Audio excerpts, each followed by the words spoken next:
It really is a pleasure for me to be here with Marie and all of my colleagues today. And it is the first time to have an opportunity to speak to you, but also an opportunity to share. You'll have opportunity to share some comments and, of course, maybe even some questions.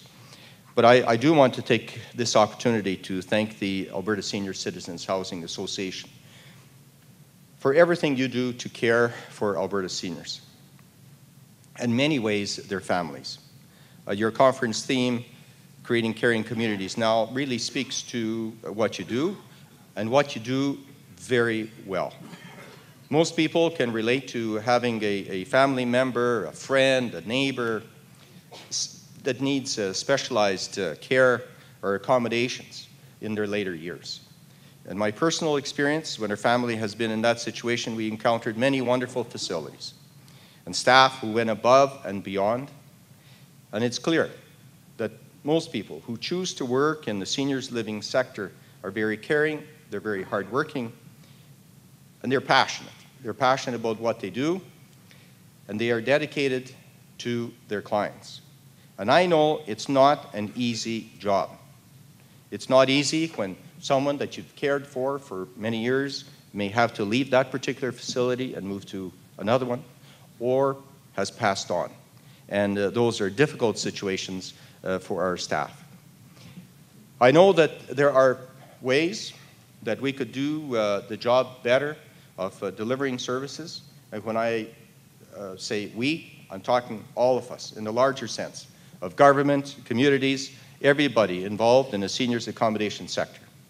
And something that's always struck me as tragic is how married couples, after 60, 50 years of marriage, we split them, especially when one may need to go into a long-term care facility because they can no longer live safely at home, and the other spouse, perhaps after a year or two, may need help with daily tasks, or lose some mobility and may move to a different accommodation. And here, long-term partners must live separately. And many times, they don't have even the ability to visit each other. And that's not the kind of Alberta you and I envision. I know that.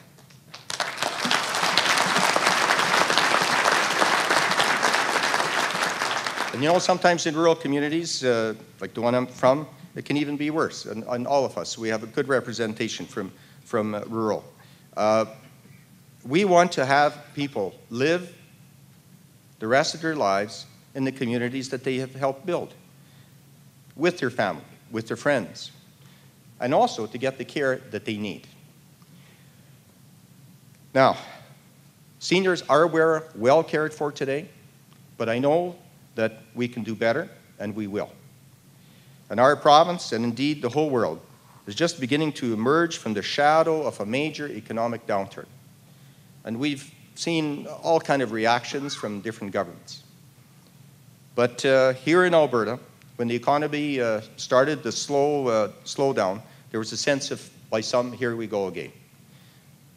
Because all of us remember the last downturn, and whether it was the one in 1982 or perhaps even issues that fell upon families even before that or after that, we all remembered the difficult times about bringing budgets back into balance and also paying off fairly large accumulated debt. We remember how hard we had to work, how much it cost, and I can tell you the best teacher, of course, is experience. We've learned a lot from that particular experience at far too great a cost. And it's not an experience we're keen to repeat, and that's why we're doing things differently this time around. Yes, as a government, we do have to watch our spending, and we are. You certainly can't spend money you don't have. So 13 departments got their budgets cut this year, but Alberta has the bank. Or the bank, well, we do have a bank, but we also have the money. We have the money that we set aside during the good years put away $17 billion into what we call a sustainability fund. It's like a cash surplus fund. It's what every one of us have a little bit set aside in case the hot water tank goes or something happens in the family. But I do want to repeat again today, it is not the Heritage Trust Fund. I still find people in Alberta say, well, you're pulling money out of the Heritage Trust Fund. That fund is for grandchildren and grandchildren's grandchildren. That's way into the future. This is a separate fund. And these dollars are protecting public programs and services, so we don't need to make the massive cuts we did before. But most importantly, we don't have to accumulate debt because that money is in the bank. So if they're in a deficit budget before, and you'll find in most other provinces, a deficit budget automatically adds to their debt the following year, not in the province of Alberta. Now, I know that we learned to be more strategic with a longer term outlook. Now, if we only looked, as far ahead as next week or next quarter, we'd be cutting expenditures one day and spending wildly the next. Well, that's not the approach we're taking, and we're looking much further ahead and planning for the long term. Last week, we announced some changes to competitiveness, especially in the energy sector, to generate the prosperity that sustains our social programs and services. And that is why, even during these tough times, our government has been able to increase funding for healthcare, and again, not just for this year or the next year. We've made a 5-year commitment to Alberta Health Services to provide steady, predictable funding increases. 6%, 6%, 4.5%, 4.5%, and 4.5%. And why? Because the board and all of us need to plan. We know that there will be much more stress on the system. We have, as we heard today, an aging population. And those are and doing more, quite frankly. Just technology, new drugs, those are all putting pressures on the system. I also want to say that I don't know of any other jurisdiction. And I'll just speak for North America. I don't know around the world. But I do know in North America, there is no one, not one government, that has extended a 6-year or 5-year funding increase, starting with 6% in this coming year. Now, together with that, the 6-week blitz that was announced by Minister Zwozdesky to increase surgeries, diagnostic procedures, reducing wait times. Something like 2,200 surgeries will be performed over the next several weeks. Additional MRIs, CT scans scheduled over this period. We are doing things differently in healthcare, and we've got to do the same in seniors' care services.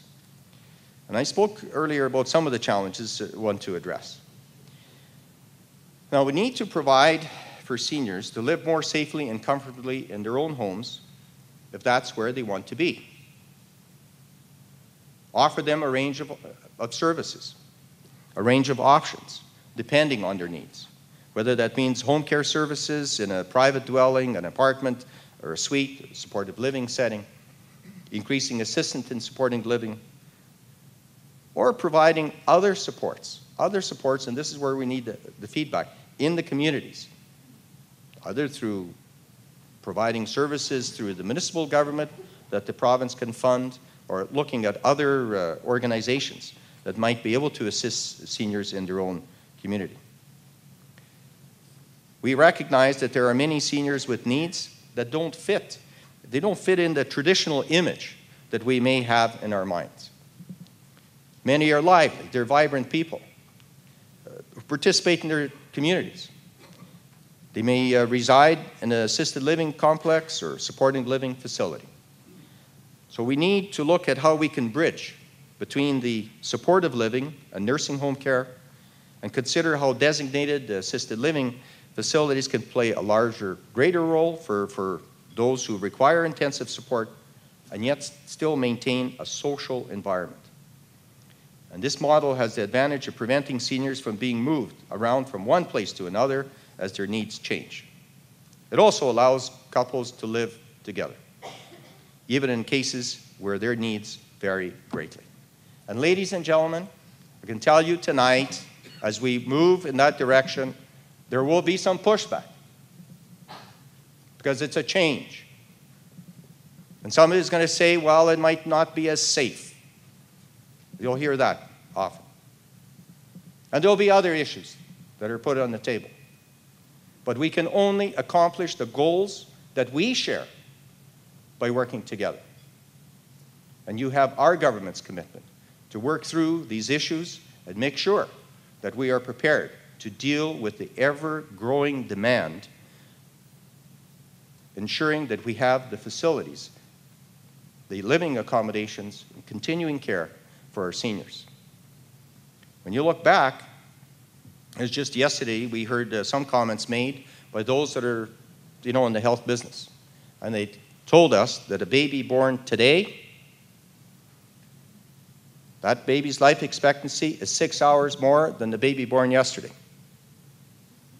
That's how quickly life expectancy is growing. So I don't know what mine is, life expectancy, but I hope it's more than 6 hours. But that's just the kind of information we're working on. And we know as we build to improve services, we're also going to attract more people to the province of Alberta. More people will move from other jurisdictions, maybe even from the United States or other provinces. They will be here. And that's why we have to ensure that we are prepared. Now, we looked at some new funding models for construction of facilities. We committed to investing $100 million in seniors accommodations through the sale of capital bonds, which were concluded earlier this year. We're looking at the right mix of accommodations at the right level of care and the areas of greatest need. And this is an innovative approach that will change the accommodation needs or reflect the change of accommodation needs of our seniors. The other goal here is to free up spaces in our hospitals and emergency rooms. As I've said many times before, a hospital is not a home. We want to ensure that seniors can be accommodated for as long as possible in their communities, and that no senior is left without services or in a situation where they cannot afford to live in the right setting for them. I know that your operators, like government, have been challenged to do more with less. And you have found innovative ways to serve your clients, meet their needs. And I understand some of those strategies will be honored at your award ceremony tomorrow. I just want to take this opportunity to recognize not only those that have been nominated for awards, but all your members, everyone here in this room, the people that you represent, for the care and leadership that you demonstrate in your operations every day. I mean, you've heard this many, many times before. Our seniors built this province. I say the best province in Canada.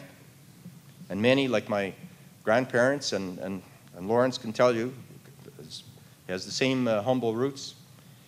They had no expectations when they first came to Canada. It was just to work hard and build a life and raise their families. They succeeded in building a province that is the envy of our nation, instilling the values that still guide us today. Hard work, care, respect for others, living within our means, preparing and planning for the future. The work that they did laid the foundation for the Alberta of today, and the Alberta we want to build for our children and grandchildren.